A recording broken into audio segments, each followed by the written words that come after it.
Hey guys, welcome back to another Pinescript video tutorial series video, and today in this video we're going to talk about input form of variable.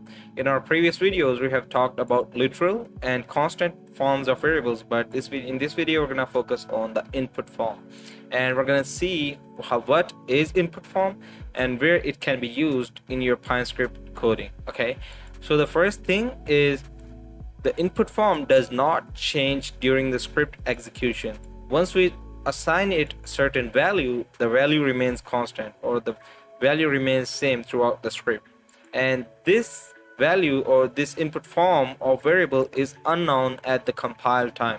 So when the code is compiling, this is basically unknown, and the value is given by the user. All right, and it originates from an input function.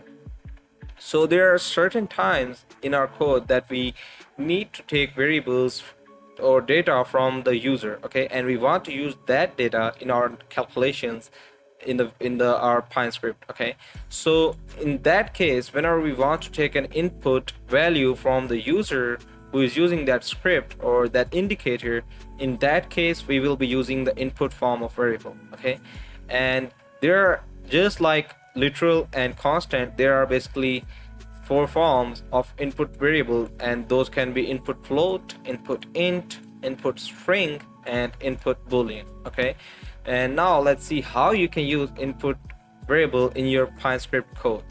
All right, so now let's go and see how you can use input form of variable in your code, okay, in your Pinescript code.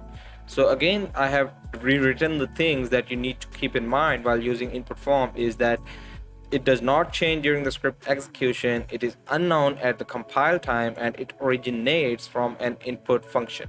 Okay, so here this is basically our input integer, and what we have done is the syntax to use the input form of variable is we first give it a name, then we put equal sign and then type input, and within parentheses we write what we want to get. Okay, so here we are getting an input integer, and here we have given it an integer value. Now this value will be set by default. Okay, and this input will have a default value, this input integer will have a default value of 14.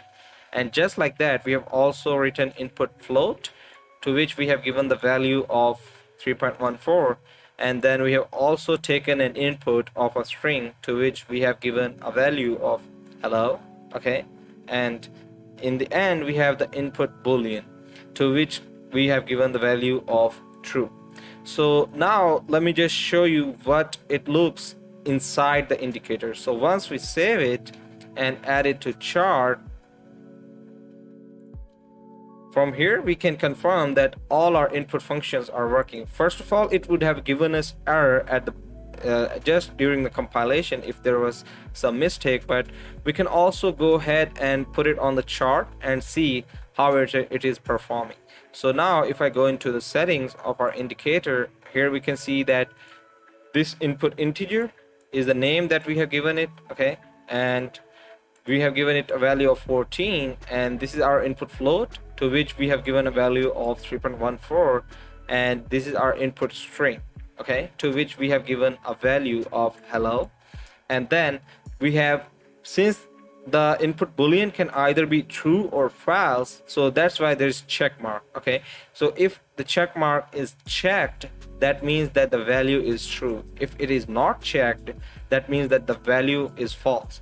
So this is how you can use input function in your Pinescript for different calculations. Okay, and it will basically be mostly used in user defined functions in which you are building custom indicator and you want to take some input from your user. Okay, you want to give them as much control over the script as you can, so that's why you take certain values from them. Okay, you can also see the details about input variable by just hovering over to input, and you can see that it says adds an input to your script indicator. Okay, and they're basically input boolean, input color, input integer, input float, input string, and input series. So these are all the values, and you can also see the syntax if you want to use any of these types of variables. Okay, and in return what it gives is it gives us input variable, a value of input variable. So here we assigned it value of 14, so that is what it returned. And this is basically our input string, and it is returning us the value of hello.